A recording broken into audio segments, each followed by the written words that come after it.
Jokowi sebut presiden boleh berpihak dan boleh berkampanye. Bagaimana membaca pernyataan presiden ini dan akankah pemilu 2024 bisa berjalan dengan adil? Kita akan ulas bersama tenaga ahli utama kantor staf presiden Yohanes Joko, pakar komunikasi politik Gun Gun Herianto, dan juga pakar hukum tata negara Bivitri Susanto. Mbak Bivit, selamat petang. Pak Gun Gun, Pak Yohanes, selamat petang. Selamat petang. Selamat petang, Mbak Livi, Mbak Bivit, Mas Gun Gun. Saya ke Mbak Bivit dulu ya. Jadi bagaimana Mbak mendengar pernyataan Pak Jokowi secara aturan, adakah yang kemudian dilanggar? Jadi sebenarnya ada yang dikutipnya sepotong tuh. Tadi juga kalau misalnya ditampilkan oleh Kompas teksnya, pasal 299 itu ada 3 ayat. Jadi kalau kita baca pasal 299 ketiga-tiga ayatnya, jadi jangan hanya satu ayat, Presiden dan Wakil Presiden mempunyai hak melaksanakan kampanye, yes. Tapi kalau dibaca keseluruhan, plus dibaca, jadi kalau dalam penalaran hukum namanya metode sistematis ya penafsirannya, harus dibaca juga dengan pasal-pasal 300 dan 301. Kemudian kita lihat juga konteksnya, bahwa itu ada dalam bab tentang kampanye, bagian tentang kampanye untuk presiden. Jadi sebenarnya pasal 299 itu memberikan ruang bagi presiden yang nyalon lagi. Jadi Jokowi 2019, SBY 2009, itu bisa menggunakan pasal itu. Atau bisa juga, jadi berhaknya benar, cuma kita harus letakkan landscape-nya dengan lengkap. Atau kalau misalnya dia adalah pendukung resmi dalam hal dia dalam tim resmi, jadi bukan sekedar pendukung ya, tim resmi yang masuk ke KPU namanya, atau dia mendukung parpolnya. Nah, kita harus lihat Gibran itu bukan dari parpol resminya Pak Jokowi ya sekarang gitu. Kemudian syarat keduanya adalah dia harus cuti. Nah, itu ada di pasal atasnya tuh ya, ke atas, karena memang konstruksi undang-undangnya seperti itu. Jadi boleh saya andaikan sedikit biar kebayang. Misalnya gini, hak atas kesehatan kita semua punya. Tapi kalau dalam undang-undang namanya hak, kemudian harus diterjemahkan ada koridor hukumnya. Kalau saya bilang saya punya hak atas kesehatan, bukan berarti saya nyuruh dokter datang ke rumah saya gratis setiap hari. Tapi saya harus mengikuti aturan main. Kalau sakit saya ke rumah sakit pakai BPJS. Nah, jadi pernyataan Pak Jokowi itu keliru kalau misalnya kita hanya maknai bahwa dia boleh melakukan kampanye tiba-tiba ngangkat 2 jari dari mobil dan lain sebagainya, itu tidak boleh. Karena dia tidak dalam posisi cuti yang diwajibkan oleh Undang-Undang Pemilu. Baik, Mas Yohanes gimana merespon ini? Ya, yang pertama tadi saya mau koreksi dulu itu yang disampaikan Mbak Bibip, Pak Jokowi ngangkat 2 jari dari mobil. Nanti dicek lagi Mbak Bibip, yang mengangkat 2 jari itu siapa begitu, dan apakah itu betul 2 jari atau penanda. Tetapi begini Mbak, ini kan yang disampaikan oleh Pak Presiden itu kan respon dari pertanyaan gitu. Pertanyaan dari teman-teman media menanyakan, Pak bagaimana respon terkait dengan adanya menteri-menteri yang ikut dengan tim sukses gitu. Nah, dalam konteks itu Pak Presiden menjawab secara global bahwa yang namanya menteri ikut tim sukses itu nggak ada masalah. Jangankan menteri, presiden aja bisa kok. Karena memang undang-undangnya seperti itu.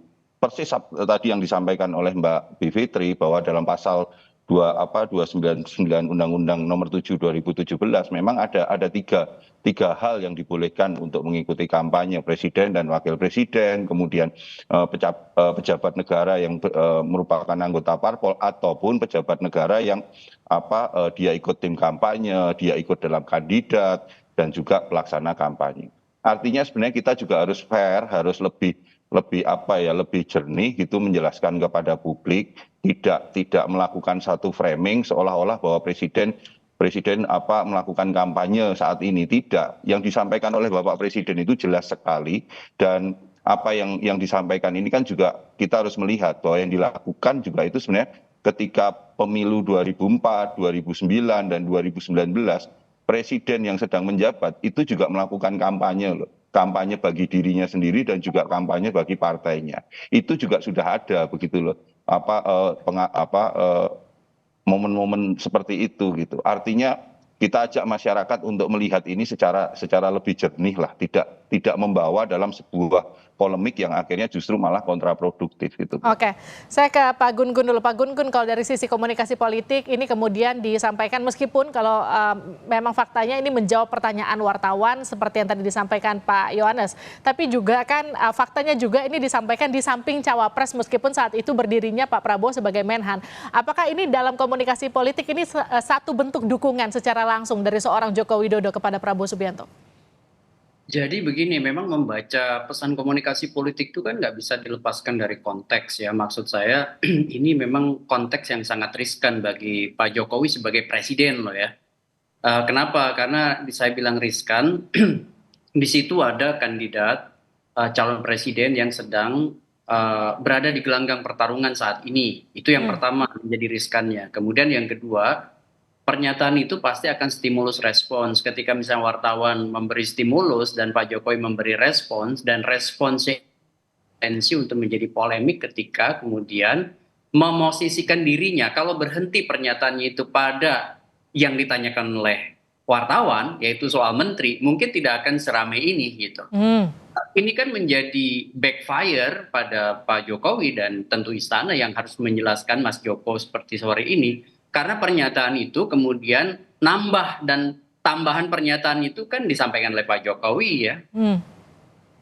Jadi ini yang menurut saya menjadi masalah adalah equivocal communication ya, yang harusnya komunikasinya diplomatis ya, tetapi kemudian ini menjadi eksplisit, dan pernyataan yang eksplisit itu pasti memancing yang disebut dan polemik. Dan polemik itu kan nggak bisa dihindarin ketika misalnya memang di luar tafsir hukum ya, tentu ada yang disebut dengan kepentingan politik yang terusik gitu. Dan kepentingan publik yang tentu juga punya hak untuk tahu posisi presiden. Dan begini, menjadi riskannya itu, Livi, menurut saya karena Pak Jokowi saat ini bukan hanya sebagai kepala pemerintahan, tapi juga kepala negara yang harus berdiri di atas semua kelompok. Kan begitu. Lalu kalau dalam posisi seperti ini, apakah lebih baik Presiden terang-terangan saja mendukung salah satu capres, ataukah memang seperti yang tadi Anda katakan, sebagai kepala pemerintahan dan juga kepala negara harus berdiri di atas semua kepentingan kelompok? Begini, menurut saya memang dari kemarin itu kan kalau kita lihat rentetan peristiwa politik ya, itu kan sudah tahu publik sebenarnya bandul politik Pak Jokowi kemana gitu, ya kan? Kan sebenarnya kita udah bisa memberi tafsir, dan masyarakat itu sudah, saya yakin ya sebagian besar di antara masyarakat tahu, dan dalam banyak hal lah itu kemudian bisa memberi semacam pemaknaan langkah Pak Jokowi di kontestasi 2024 itu kemana gitu ya. Tetapi kemudian memang mengagetkan ketika posisi politik itu dipertegas dengan pernyataan publik. Itu aja yang kemudian menjadi bahan yang